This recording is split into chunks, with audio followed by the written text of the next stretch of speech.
In 1943, with their alliance still intact, the Big Three prepared to meet at Tehran in Persia. I was summoned to Tehran to help them prepare for the conference.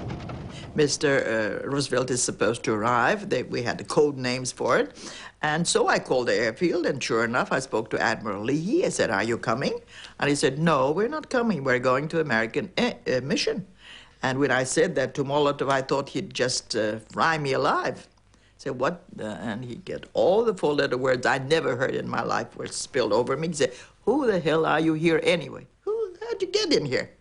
What do you know? What am I going to say to Stalin?" Stalin persuaded Roosevelt that his safety was best assured by residence at the Soviet embassy. The embassy had been specially prepared for his visit. It was bugged.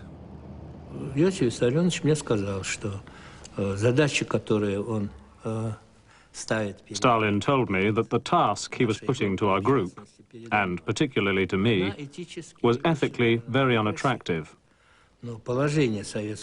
However, the position of the USSR was so serious that he had to know what our allies were thinking. Stalin was very skillful in dealing with Roosevelt and Churchill. Even Churchill began to quite like him, you know, and talk about Uncle Joe, which was a quite affectionate term. And they both had this idea that if you treated him the right way, the phrase was, if you treat Uncle Joe like a member of our club, perhaps one day he will behave like a member of our club.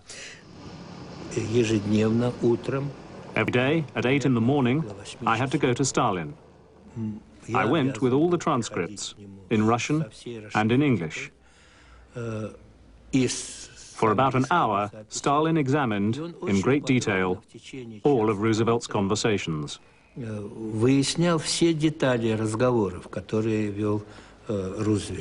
don't think FDR was capable of conceiving of a man of such profound iniquity, coupled with enormous strategic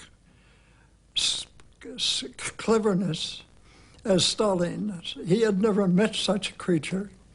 And Stalin was an excellent actor, quiet, affable, reasonable. He sent them all away thinking this really is a great leader. The Allies agreed that post-war Eastern Europe would be a Soviet zone of influence. Stalin would annex Eastern Poland. As compensation, the Poles would get a slice of Eastern Germany. Poland was offered no choice. Together, the Big Three mapped out the future.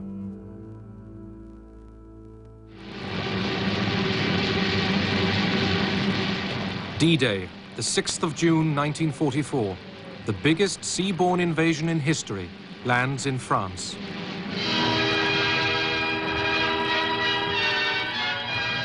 This was the second front Stalin longed for. On the Eastern Front, Russian armies continued to advance. Nazi rode back out of Russia. Every rail line blown up as they flee. Of course, Nazi propaganda now stresses the masterful retreat.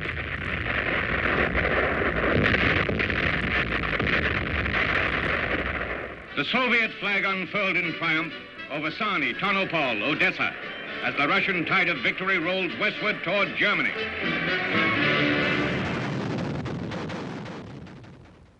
As the Red Army approached Warsaw, the Polish resistance seized the city from the Germans.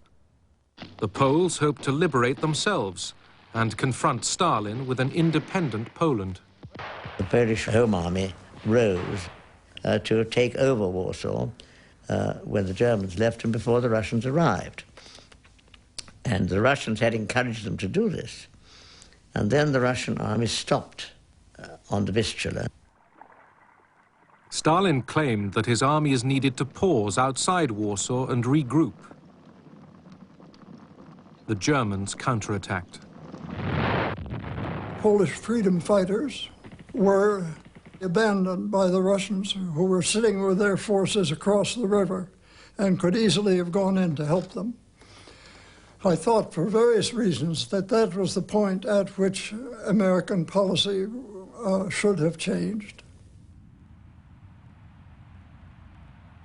The Poles held out alone against the Germans for 63 days.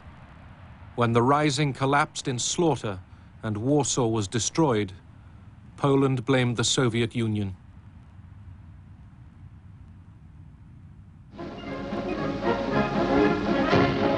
Then, with Poland under Soviet occupation, Churchill and Stalin got down to power broking in Moscow. One night, Churchill scribbled down a formula for carving up Europe. Romania, Soviet influence, 90%. Greece, 90% British and American. Yugoslavia and Hungary, 50-50. Bulgaria, 75% Russian. Stalin ticked his agreement. Churchill wondered if the note should be destroyed. Stalin told him, "No, you keep it."